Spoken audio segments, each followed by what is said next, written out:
அருட்பெருஞ்சோதி அருட்பெருஞ்சோதி தனிப்பெரும் கருணை அருட்பெருஞ்சோதி.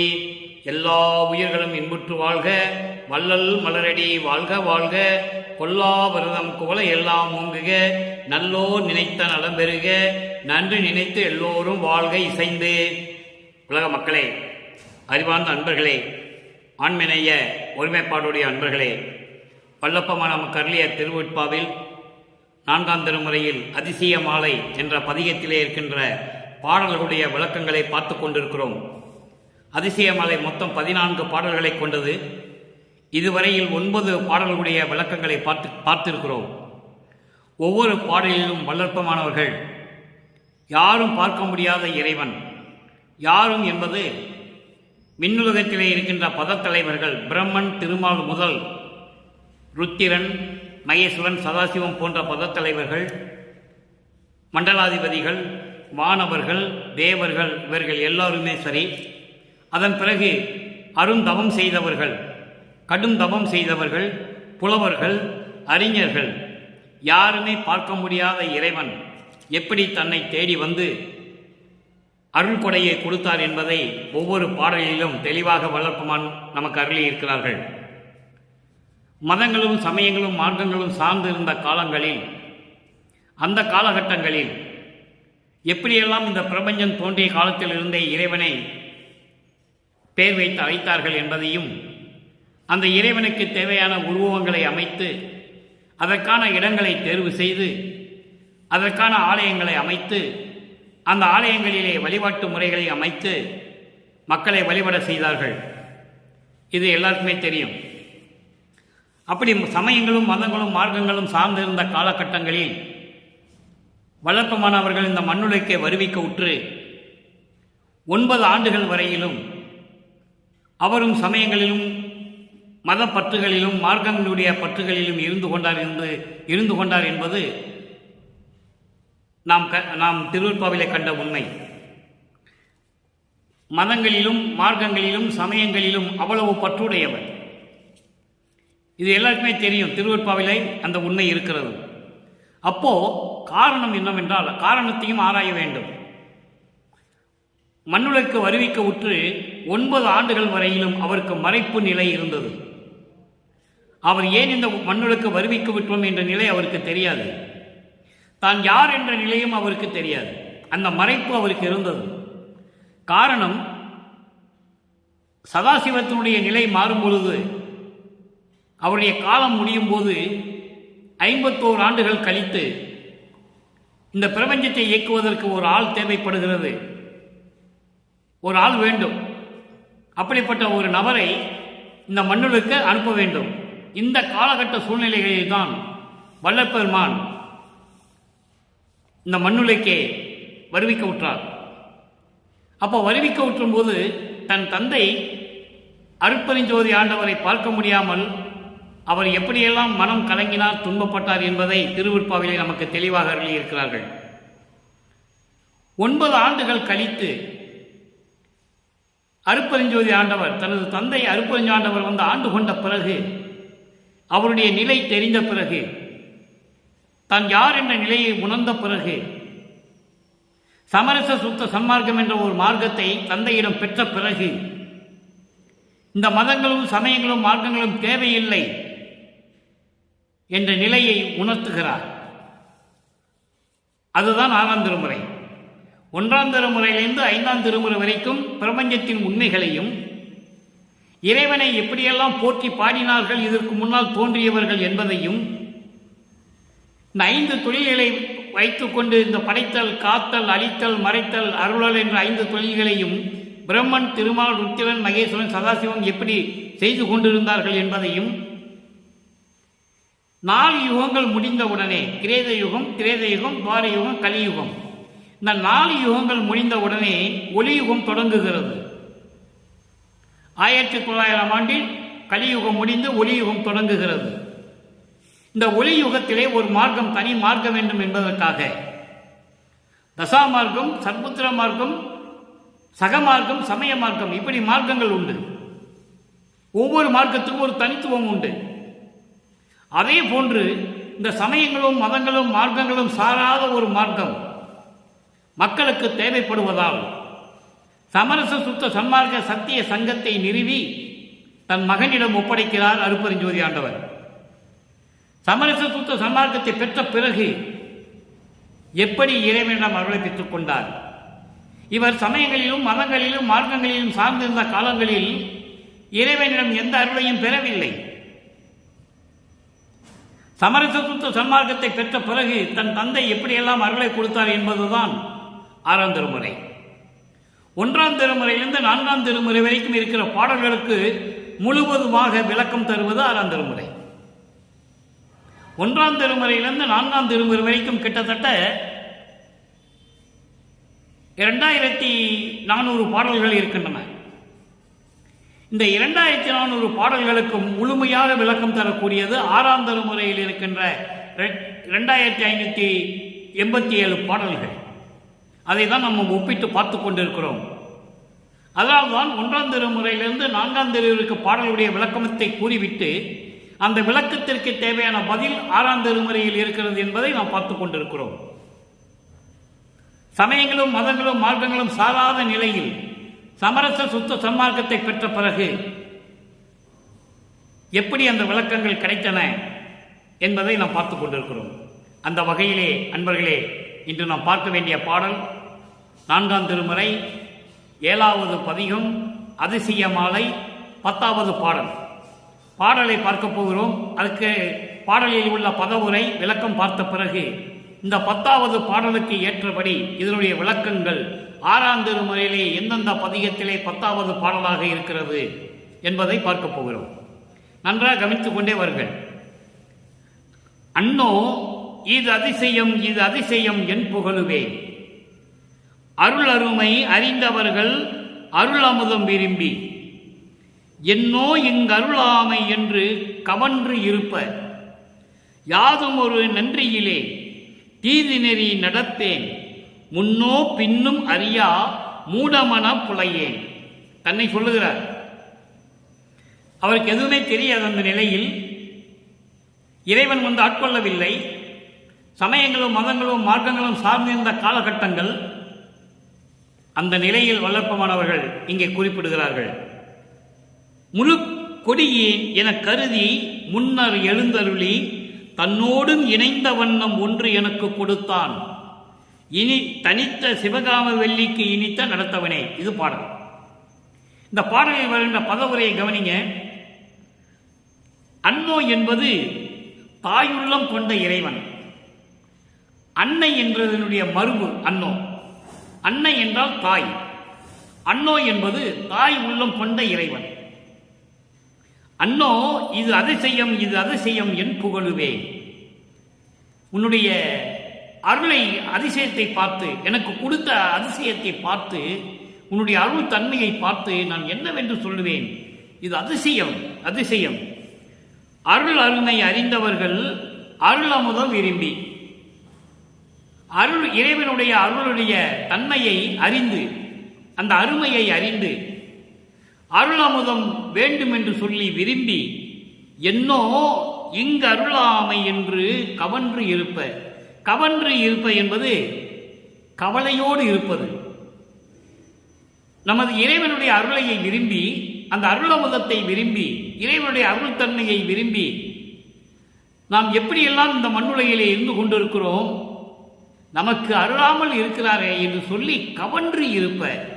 கவன்று இருப்ப என்பது வரிந்து கொண்டு இருப்பது, மனம் உளைச்சலில் இருப்பது, புலம்பிக் கொண்டிருப்பது.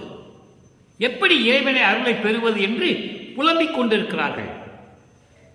அப்படி கவன்று இருப்ப யாதும் ஒரு நன்றியிலே, எந்த விதமான நன்றி இல்லாமல் இருந்து கொண்டிருக்கின்ற எனக்கு தீது நெறி நடப்பேன்.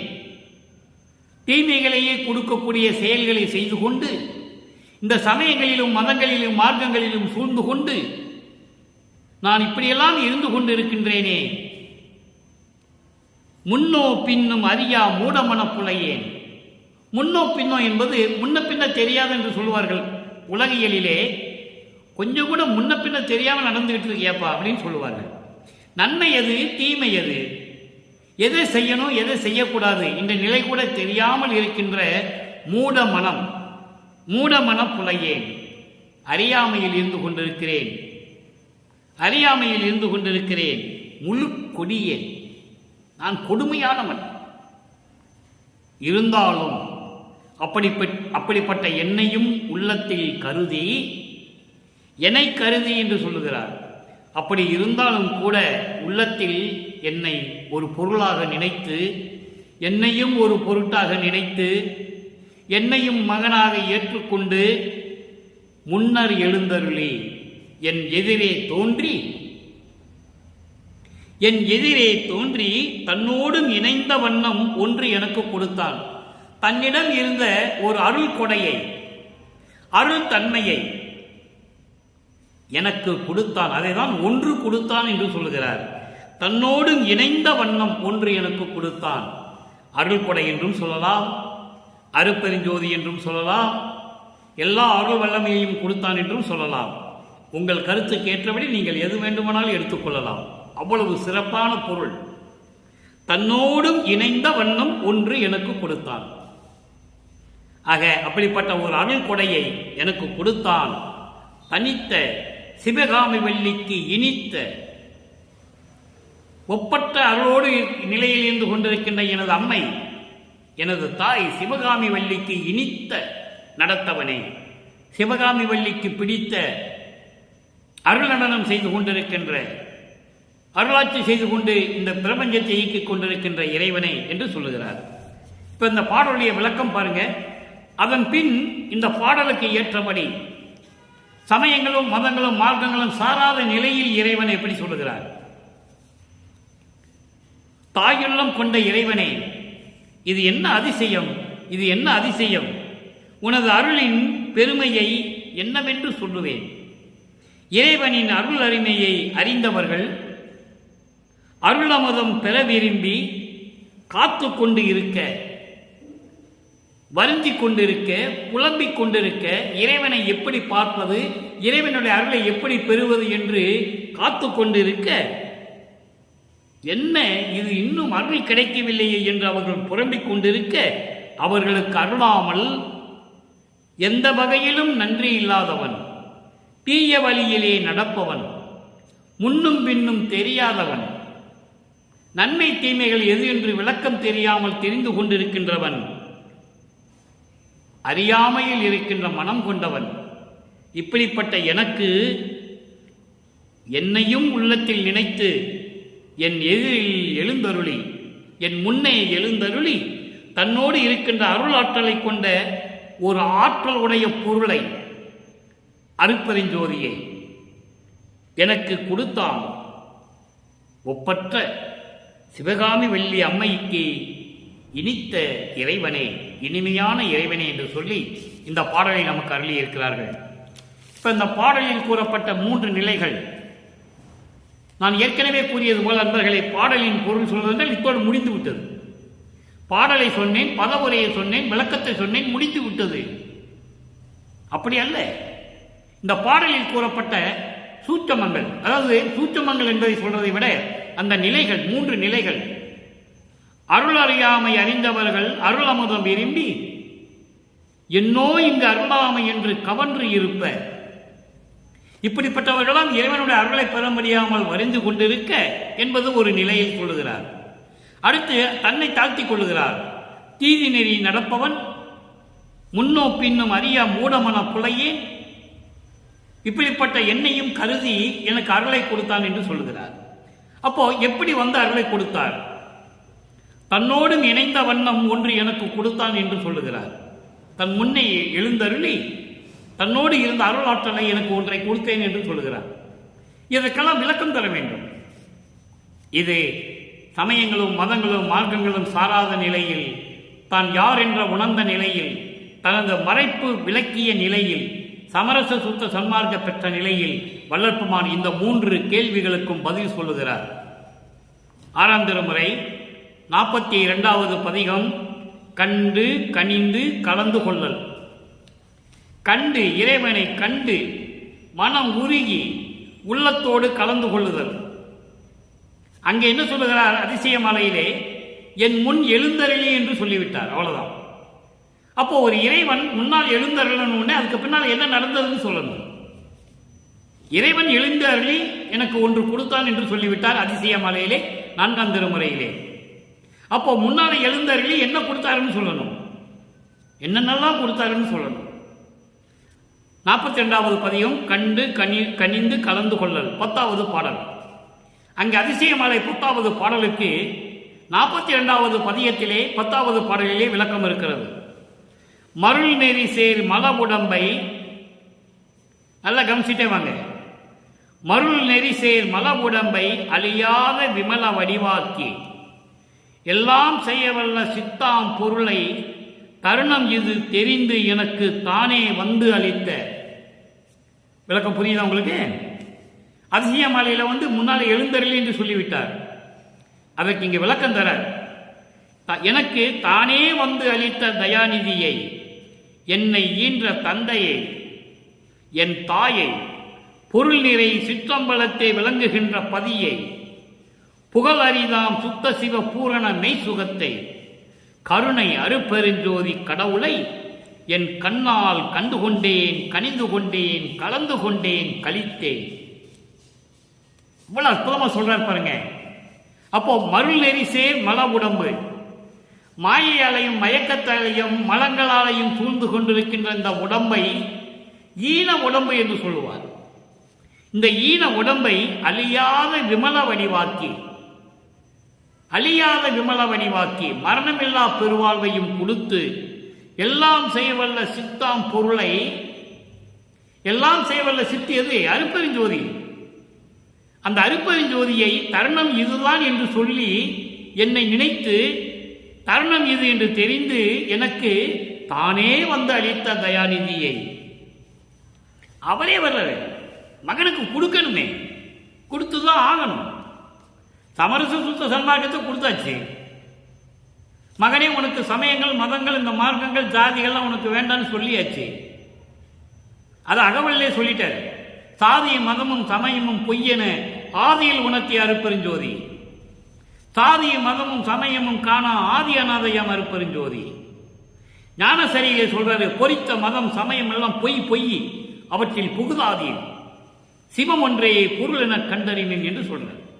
அப்படிப்பட்ட உடம்பை எனக்கு கொடுத்து எல்லா வல்ல சித்து செய்யக்கூடிய ஒரு பொருளையும் இதுதான் நல்ல நேரம் இவனுக்கு கொடுப்பது என்று சொல்லி தானே வந்து எனக்கு அளித்த தயாநிதியை, அப்படிப்பட்ட இறைவனை, தயாநிதியை, என்னை ஈன்ற தந்தையை, என் தாயை, நல்லா கவனிக்கணும் நீங்க, என்னை ஈன்ற தந்தையை, தாயை, ஆன்ற சன்மார்க்கம் அணிபெற என்னைத்தான் ஈன்று இனிய அமுதளித்த இனிய நற்றாயை என்று சொல்லுவார். அதற்காகத்தானே நான் வருவிக்கு விட்டேன் என்று சொல்லுகிறார். வருவிக்கு விட்டவனுக்கு மரணம் இல்லை, அவதாரம் எடுக்கிறவனுக்கு மரணம் உண்டு. நமக்கும் மனிதனும் அவதாரம் எடுத்தவன் தான், எல்லாருக்குமே மரணம் உண்டு. வல்லப்புமான் ஒருவருக்கு தான் இல்லை என்பதை இங்கே நான் பதிவு செய்ய கடமைப்பட்டிருக்கிறேன். என்னை ஈன்ற தந்தையை, என் தாயை, பொருள் நிறை சிற்றம்பலத்தை விளங்குகின்ற பதியை, எல்லா அருளும் நிறைந்த சிற்றம்பலத்திலே இருக்கின்ற விளங்கிக் கொண்டிருக்கின்ற எனது கடவுளை, புகழ் அரிதாம், சொல்வதற்கு அரிதான, சொல்ல முடியாத அளவில் இருக்கின்ற சுத்த சிவ பூரண மெய்சத்தை. சுத்த பூரண மெய்சத்து என்பது அருப்பெருஞ்சோதி ஆண்டவர், பரிபூர்ணமாக சுத்தமாக இருக்கின்ற சிவத்தில் இருக்கின்ற இறைவன், அவன்தான் அருப்பெருஞ்சோதி. அப்படிப்பட்ட அருப்பெருஞ்சோதியை, கருணை அருப்பெருஞ்சோதி கடவுளை என் கண்ணில் கண்டு கொண்டேன், கனிந்து கொண்டேன், கலந்து கொண்டேன், கழித்தேன் என்று சொல்லுகிறார். அடுத்து பாருங்க 45வது பதிகம் அச்சோ 10. ஒன்று கொடுத்தான் என்று சொன்னார். எழுந்தருளி ஒன்று கொடுத்தான். எழுந்தருளிக்கு பதில் சொல்லிட்டார்.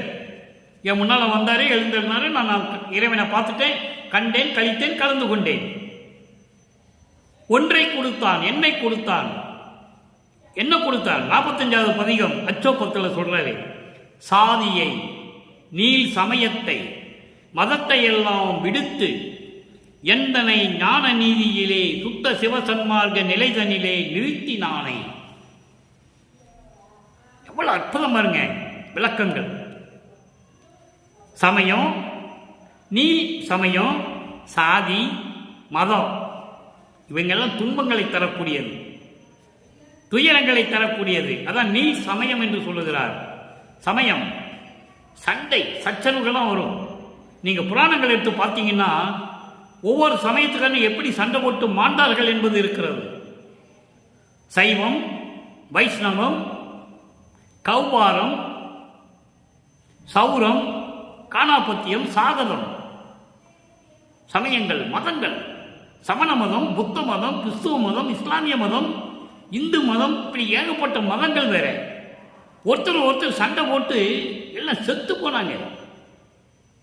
நான் என் மதம் பெருசு, ஓ மதம் பெருசு, ஏன் சமயம் பெருசு, ஏன் மார்க்கம் பெருசு, இப்படியெல்லாம் சண்டை போட்டு மாண்டு போனார்கள், வீணாக மாண்டு போனார்கள் என்று சொல்லுவார் வளர்ப்புமானவர்கள். அப்படிப்பட்ட சாதி, நீல் சமயம், மதத்தை எல்லாம் விடுத்து எல்லாவற்றையும் நீக்கி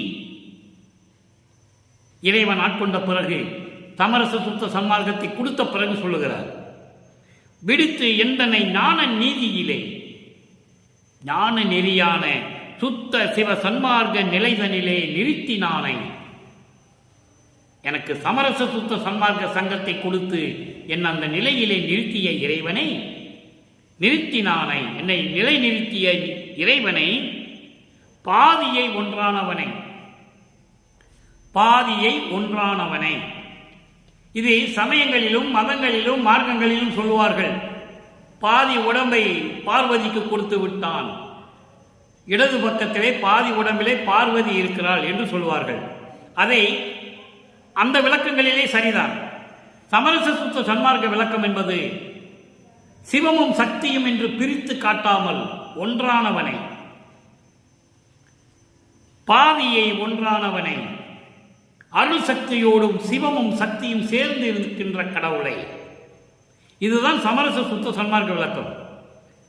சமயங்களிலும் மதங்களிலும் மார்க்கங்களிலும் உடம்பிலே பாதி உடம்பை, இடது பக்கம் பாதி உடம்பை கொண்டவன், பார்வதியை பாதி பக்கம் கொண்டவன் என்று சொல்லுவார்கள்.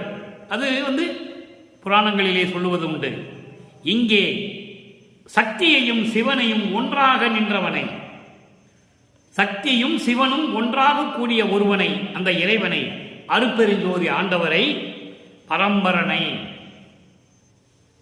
பரம்பரனை, பிரபஞ்சம் தோன்றிய காலத்தில் இருந்திருக்கின்ற இறைவனை, பராபரனை, பராபரன் மெஞ்ஞான கடவுள், பராபர தேகம் கொண்டவன், ஞான தேகம் கொண்டவன். அப்படிப்பட்ட பராபரனை, கடவுளை, அனாதி ஆதியை, ஆதியும் அந்தமும் இல்லா அருட்பெருஞ்சோதி என்று சொல்லுவார். அனாதி ஆதியையும் சிற்றம்பலத்து என் அருட்பெருஞ்சோதியை பெற்றேன். அங்கே ஒன்றை கொடுத்தேன் என்று சொல்லுவார் அதிசய மலையிலே. இங்கே அந்த அருட்பெருஞ்சோதியை பெற்றுக்கொண்டேன் என்று சொல்லுகிறார். அச்சோ அச்சோ, அச்சோ என்பது வியப்பாக சொல்லுவது, அதிசயமாக சொல்லுவது. அப்படிப்பட்ட அருளை நான் பெற்றுக்கொண்டேன் என்று சொல்லுகிறார். அடுத்து சரி, இறைவன் வந்தார், பார்த்தார், பொருளை கொடுத்தார், பெற்றுக்கொண்டார். எப்படி ஆண்டு கொண்டார்? ஆண்டு அருளிய அருமையை வியத்தல். இது ஒரு பதிகம், 48வது பதிகம், 6வது திருமுறை. ஆண்டு அருளிய அருமையை வியத்தல். அங்கேயும் 10வது பாடல். எப்படி ஆண்டு கொண்டு தன்னை இணைத்துக் கொண்டார் என்பதை வியந்து சொல்லுவது, அதிசயமாக சொல்லுவது. 4ஆம் திருமுறையிலே அதிசயமாலையுடைய பொருள் இங்கே அதிசயமாக சொல்லுவது ஒன்றாக இருக்கும். என் உள்ளம் பிரியா பேரொளி என்கோ, என்கோ என்பது என்று சொல்லுவதா? என் உள்ளம் பிரியா பேரொளி என்கோ, என் உள்ளத்தில் இருக்கின்ற அருட்பெருஞ்சோதியை என்று சொல்லுவதா உன்னை? என் உள்ளத்தில் இருந்து கொண்டு பிரியாமல் இருந்து கொண்டிருக்கின்ற பேரொளி அருட்பெருஞ்சோதி என்று சொல்லுவதா? என் உயிர் தந்தையே என்று சொல்லுவதா? என் உயிர் தந்தை என்கோ, என் உயிர் தந்தை என்று சொல்லுவதா? என் உயிர் தாயே இன்பமே என்கோ, என் உயிர் தாயே என் பேரின்பமே என்று சொல்லுவதா? என் உயிர் தலைவனே என்கோ, என் உயிர் தலைவன் என்று சொல்லுவதா? சமரச சுத்த சன்மார்க்கத்தின் தலைவன். மற்ற மார்க்கங்கள், சமயங்கள், மதங்கள் எல்லாமே மனிதர்களால் உருவாக்கப்பட்டது. ஜாதிகள், மதங்கள், சமயங்கள், மார்க்கங்கள் எல்லாம் மனிதர்களால் உருவாக்கப்பட்டது. சமரச சுத்த சன்மார்க்கம் அருப்பெருஞ்சோதி ஆண்டவரால் ஏற்படுத்தப்பட்டது. அதை மக்களிடையே கொண்டு போய் சேர்க்க வேண்டும் என்பதற்காகத்தான் தன் மகனை வருவிக்க செய்தார் என்பதை நீங்கள் புரிந்து கொள்ள வேண்டும். என் உயிர் தலைவனே என்று சொல்லுவதா, என் உயிர் வளர்க்கும் தனி அமுது என்று சொல்லுவதா, என்னுடைய நண்பனே என்கோ, என்னுடைய நண்பன் என்று சொல்லுவதா, உண்பினை எனினும் உண்பினே எனினும் உடுப்பேனினும் உலகியை நம்பிலேன் எனது நண்பனே, நலசார் பண்பனே, உன்னையே நம்பினேன் கைவிடல் எனையே என்று சொல்லுவார். இறைவனை நண்பன் என்று சொல்லுவதா? சுந்தரனுக்கு மட்டும் நண்பனாக இல்லை இறைவன், வல்லத்துமானுக்கு எல்லாமே உண்டு. நண்பனாக, தோழனாக, உயிர் துணையாக, மகனாக நீங்கள் புரிந்து கொள்ள வேண்டும். என்னுடைய நண்பனே என்று சொல்லுவதா, என் ஒரு வாழ்வின் தனி முதல் என்று சொல்லுவதா, என்னுடைய வாழ்வின் தனி முதலே என்று சொல்லுவதா? எப்படி சொல்றார் பாருங்க. எப்படி உன்னை நான் சொல்லுவது, என்னை ஆண்டு அருளிய நினையே நான் எப்படி சொல்லுவது என்று சொல்லுகிறார். அடுத்து 58வது பதியம் கை மாறின்மை. 10வது பாடல். 10வது பாடல் எப்படி இறைவன் தன்னோடு கலந்து கொண்டார். இருமையும் ஒருமை தன்னில் ஈந்தனை எந்தாய், உன்றன் பெருமை என்னென்று நான் தான் பேசுவேன், பேதமின்றி உரிமையால் யானும் நீயும் ஒன்று என கலந்து கொண்ட ஒருமையை நினைக்கின்றேன், என் உள்ளகம் தலைக்கின்றேன். இது பாடல். இருமை என்பது இம்மையும் மறுமையும் சேர்ந்தது இருமை. இம்மை என்றால் என்ன, மறுமை என்றால் என்ன? இது ரெண்டு சேர்ந்ததுதான் இருமை. இருமை என்பது இம்மையும் மறுமையும் கொண்ட ஒரு நிலை.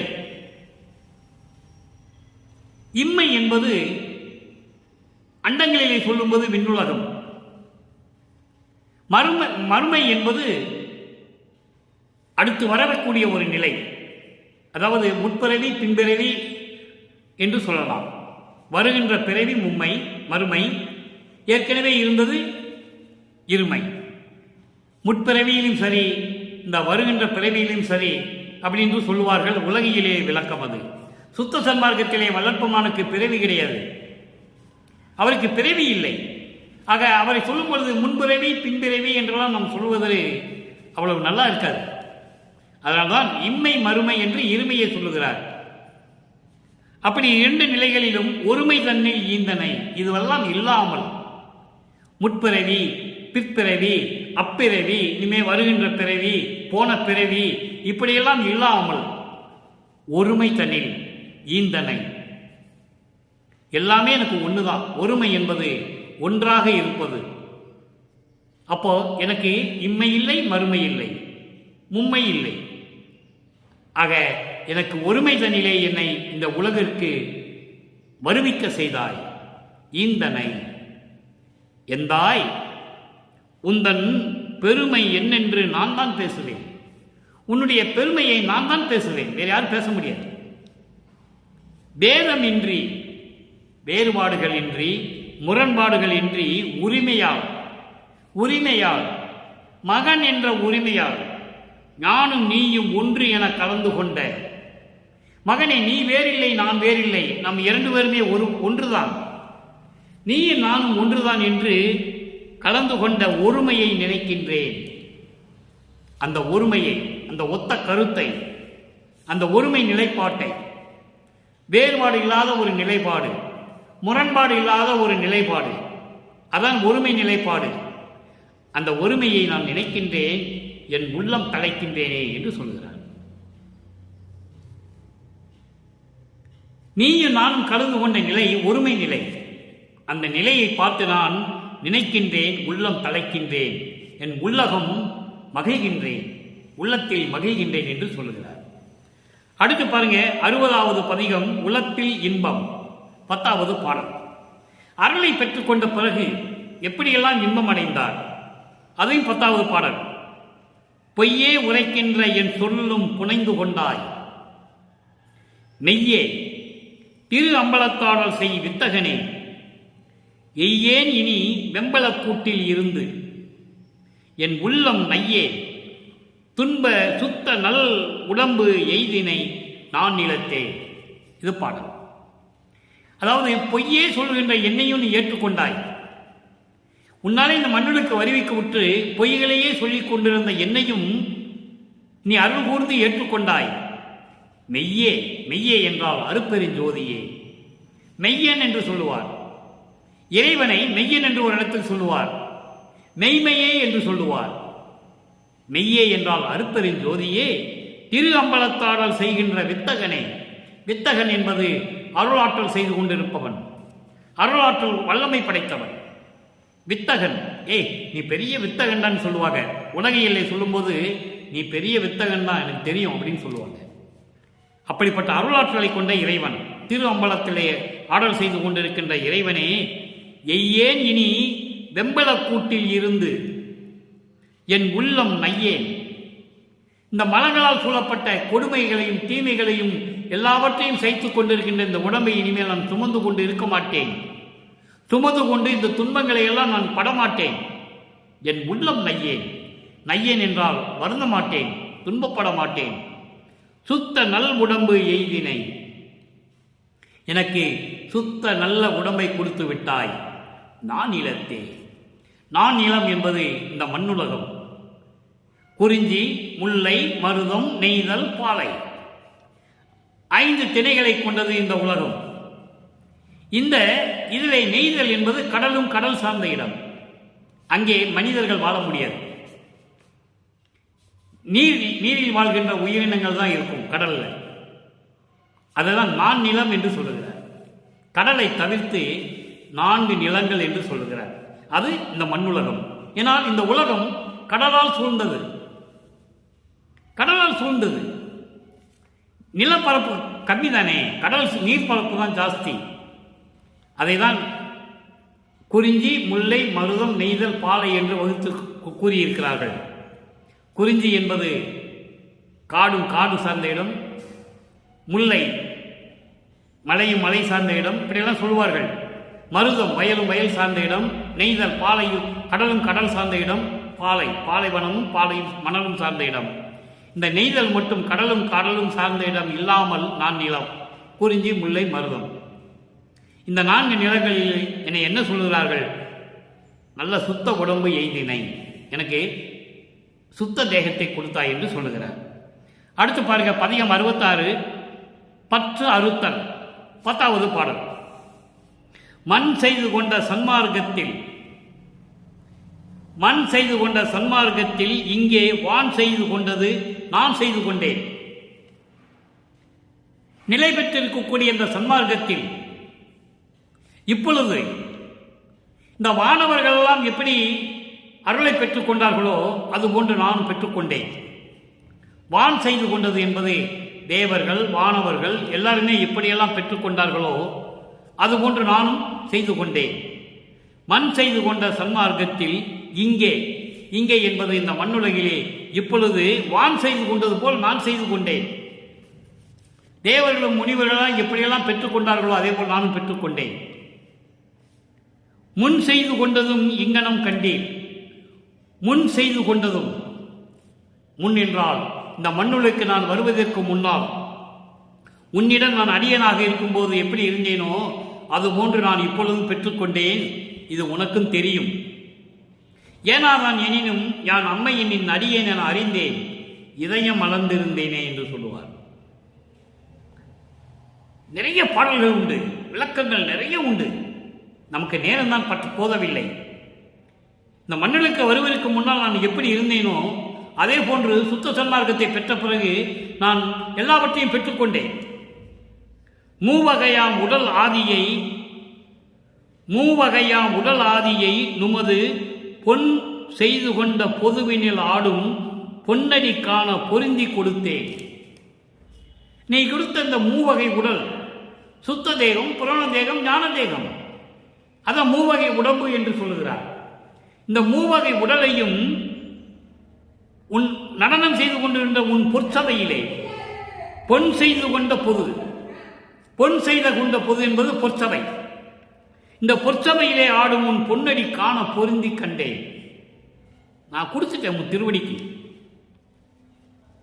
பொன்னடிக்கான பொருந்தி கொடுத்தேன். அதுக்கடுத்து பாருங்க, என் செய்து கொண்டாலும் செய்து கொள் கிற்பீர், செய்து கொள் கிற்பீர், செய்து கொண்டு ஏற்பீர். நீங்க என்ன செய்தாலும் சரி, நீங்க என்ன செய்தாலும் ஏற்றுக்கொள்ளுங்கள், அது உங்கள் இஷ்டம். அதான் சொல்றாரு, என் செய்து கொண்டாலும் நீ என்ன செஞ்சாலும் சரி செய்து ஏற்றுக்கொள்ளுங்கள். நான் மூன்று தேகத்தையும் பொற்சபையிலே நடனமாடுகின்ற உங்கள் திருவடிக்கு நான் சமர்ப்பித்து விட்டேன். நீங்கள் என்ன ஏற்றுக்கொண்டாலும் சரி, எப்படி வேணாலும் செய்து கொள்ளுங்கள். அதான் அர்த்தம். பொன் செய்து கொண்ட பொதுவில் ஆடும் பொன்னடிக்கான பொருந்தி கொடுத்தேன். இந்த 3 தேகங்களையும் பொற்சபையிலே நடனமாடுகின்ற உங்களுடைய திருவடிகளுக்கு நான் சமர்ப்பணம் செய்து விட்டேன், காணிக்கையாக்கி விட்டேன். நீங்கள் ஏற்றுக்கொண்டாலும் சரி, நீங்கள் என்ன செய்தாலும் சரி, நீங்கள் ஏற்றுக்கொள்ளுங்கள் என்று சொல்லுகிறார். என்னை பள்ளி எழுப்பி மெய்யின்பம் தந்தீரே. பள்ளி எழுப்பி என்பது தூக்கத்திலிருந்து எழுப்பதில்லை, அறியாமையை நீக்கி இருளை போக்கி மருளை நீக்கி, அதுதான் பள்ளி எழுப்பி என்று சொல்லுவது. அப்படி என்னை பள்ளி எழுப்பி மெய் இன்பம் தந்தீரே, எனக்கு உண்மையான பேரின்பத்தை கொடுத்தீரே என்று சொல்லி இந்த பாடலினுடைய பொருளை நாம் முடிக்கிறோம். எனவே அன்பர்களே, இன்று நாம் பார்த்த 10வது பாடலுக்கு தேவையான விளக்கங்களை இறைவனுடைய தயவாலையும் கருணையாலையும் கொடுத்து விட்டேன். நீங்கள் நன்றாக சிந்தியுங்கள் அன்பர்களே. இறைவன் எப்படிப்பட்ட இறைவன், எப்படிப்பட்ட நம்ம மார்க்கம், சமரச சுத்த சன்மார்க்கம் என்ற ஒரு தனி மார்க்கம், எதையும் சாராத மார்க்கம், இறைவனை காணக்கூடிய மார்க்கம், நேரடியாகவே இறைவனை அடையக்கூடிய மார்க்கம். அதனால்தான் சமரச சுத்த சன்மார்க்கத்தை சங்கத்தை நிறுவி தன் மகனிடம் கொடுப்பதற்காக இந்த மண்ணுலகை வருவிக்க செய்து 51 ஆண்டுகள் இந்த மண்ணிலே வருவிக்க விட்டு 51 ஆண்டுகள் தோன்றும் துணையாக இருந்து வல்லப்பெருமான் சமரச சுத்த சன்மார்க்க சங்கத்தை மக்களுக்கு போதித்து உயிர்கள் மேல் எப்படி தயவும் கருணையும் காட்ட வேண்டும் என்று போதித்து ஜீவகாருண்ய ஒழுக்கத்தை கற்பித்து எப்படி பசியை தீர்க்க வேண்டும் என்றெல்லாம் நமக்கு அருளியிருக்கிறார்கள் என்பதை நீங்கள் அறிவீர்கள். அப்படிப்பட்ட இறைவனை நாமும் வணங்கி சமயங்களும் மதங்களும் மார்க்கங்களும் சாராத நிலையில் எந்த விதமான சங்கற்ப விகற்பங்களும் இல்லாமல் வழிபாடு செய்ய வேண்டும் இறைவனை. இறைவனுக்கு அதெல்லாம் தேவையில்லை. பூ பழங்கள், தேங்காய், எலுமிச்சம்பழம், குங்குமம், விபூதி, கற்பூரம், ஊதுவத்தி இதெல்லாம் தேவையில்லை. இறைவனுக்கு தேவையில்லை என்று வல்லப்பெருமான் சொல்கிறார். அப்படி சாதாரண ஒரு சின்ன மண் அகல் விளக்கிலே தீபமேற்றி தீபத்து முன்னால் அமர்ந்து கொண்டு ஞானசரியை படியுங்கள். ஞானசரியை படித்தால்தான் சமயங்களையும் மார்க்கங்களையும் இந்த ஜாதிகளை எல்லாம் விட்டு வெளியே வர முடியும். சமரச சுத்த சன்மார்க்கத்துடைய வழிபாடு ஞானசரியை ஒன்றுதான். இறைவனை எப்படி வேணாலும் போற்றி பாடலாம், அது வேறு விஷயம். ஆனால் சமரச சுத்த சன்மார்க்கத்துக்கு வந்த பிறகு, சமரச சுத்த சன்மார்க்க சத்திய நெறிகளை மேற்கொண்ட பிறகு ஞானசரியை படிப்பதுதான் உத்தமம். எனவே அப்படிப்பட்ட நிலையில் இருந்து கொண்டு இறைவனை வணங்கி இறைவனுடைய பொருளையும் அருளையும் செல்வங்களையும் எல்லாவற்றையும் பெற்றுக்கொண்டு நீங்கள் மனைவி, பிள்ளைகள், உறவினர்களோடு இந்த வையகத்தில் வாழ்வாங்கு வாழ வேண்டும், நோயற்ற வாழ்வில் வாழ வேண்டும் என்று சொல்லி இறைவனுடைய தயவாலயம் கருணையாலயம் வாழ்த்தி இந்த வள்ளலார் ஊழியன் விடைபெறுகிறேன். மீண்டும் நாளை சந்திப்போம். நன்றி, வணக்கம். அருட்பெருஞ்சோதி அருட்பெருஞ்சோதி, தனிப்பெரும் கருணை அருட்பெருஞ்சோதி.